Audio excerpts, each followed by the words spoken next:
Tonight, even the president's own doctors concede they've taken a fast-track approach in treating the president, involving some higher-risk medications. We're in a bit of uncharted territory when it comes to a patient that received the therapies he has so early in the course. At Walter Reed on Friday, the president was given the highest dose of an experimental antibody cocktail designed to kickstart the body's defenses. So far, there are only results on 275 trial patients. Mr. Trump received that antibody treatment under a compassionate use agreement with the company. I can assure you that there's nothing to the notion that any special relationships or anything like this. We've reached out certainly to the Biden team to offer our antibody cocktail to them. On Friday, Mr. Trump also received a first dose of remdesivir, an antiviral drug under emergency FDA approval to treat severe COVID cases.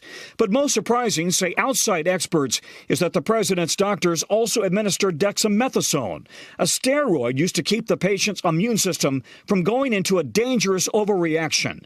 While it's been shown to cut the mortality rate of COVID by 20%, it's only meant for patients with severe COVID on oxygen or a ventilator. Why you would add dexamethasone to tamp things down for someone who's not on oxygen, where there's a hint that using it early in the course of COVID infection is not a good thing when you do want the immune system to respond. The president's doctor insists decisions about his care have been made with the president. He has never once pushed us to do anything that was beyond safe and reasonable practice. Still, outside experts warn the president could still be in danger. In many cases, I've anecdotally seen that by, say, day 6 or 7 after the onset of their symptoms, things aren't looking so good anymore. So do I think he's out of the woods? No.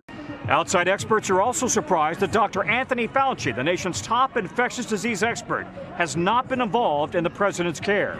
Hey, NBC News fans, thanks for checking out our YouTube channel. Subscribe by clicking on that button down here, and click on any of the videos over here to watch the latest interviews, show highlights, and digital exclusives.